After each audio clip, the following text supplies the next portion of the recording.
Diz çöktürmüsən oğlumun plakatının qarşısında, çöktü diz. Üzr istədi, qələt eləmişəm dedi, nə bilim, nə yemişəm dedi. Anladıq, amma bir adamı nə qədər alçaltmaq olar ki? Siz bunu eləyə şəhidinizə mi hörmət qoyursunuz? Xeyr, bu şəhidə hörmət deyil. Bugün bir şəhid anası kiminsə varını yoxunu sörsün. Nə işiniz var kiminsə barısıyla? Ölüb öləni ilə nə işin var sənin onun? Belə şəhid anası olar, qurban olum sənə. Bir də gəlləmə üzərinə bilirəm top ateşinə tutacaqlar məni.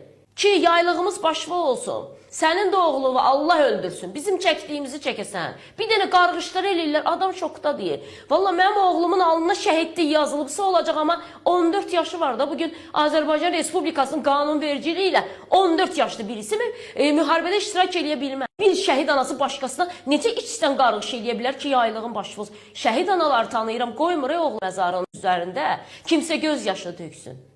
Deyir, oğlum torpaq üçün şəhid olub. Bilirsiniz nə ucalıqdadır? Ağlamayın oğlum üçün.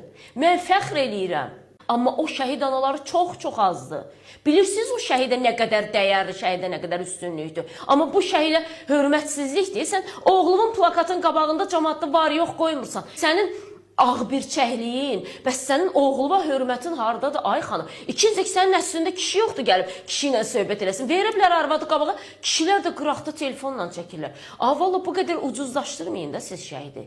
Başa düşəm, indi deyəcəksiniz ki, sən gör bizim şəhidi bizdən çox istəyirsən. Amma and olsun Allaha, belə şeylərə baxıram, başa düşürəm ki, mən həqiqətən şəhidə daha çox dəyər verirəm. Ola bilsin ki, oğlunuzu o qədər pis alçaldı. Amma bir şəhid anasının ucalığı ondan ibarətdir ki, həmin o şəxsi gətirsin, şəklinin qabağında desin ki, üzr istə oğlumdan. Və bu gün sən bu vətən torpağının üzərində mənim oğlumun axan qanuna görə yaşayırsan. Çox ayıb olsun, amma səni bağışlayıram. Birinci, axırıncı dəfən olsun deməlidir şəhid anası. Şəhid anası at oynada bilməz, qurban olum sizə. Şəhid atası at oynada bilməz. Bu şəhidin adından az istifadə edin. Qarşındakı ilə sənin nə fərqin oldu? Sənin statusun nə oldu? Hara dəyişdi? Sənin onu ilə fərqin var mı, yoxdur? O kişi daha abırlı görsənir. Belə şəhid anası vallahi olmaz.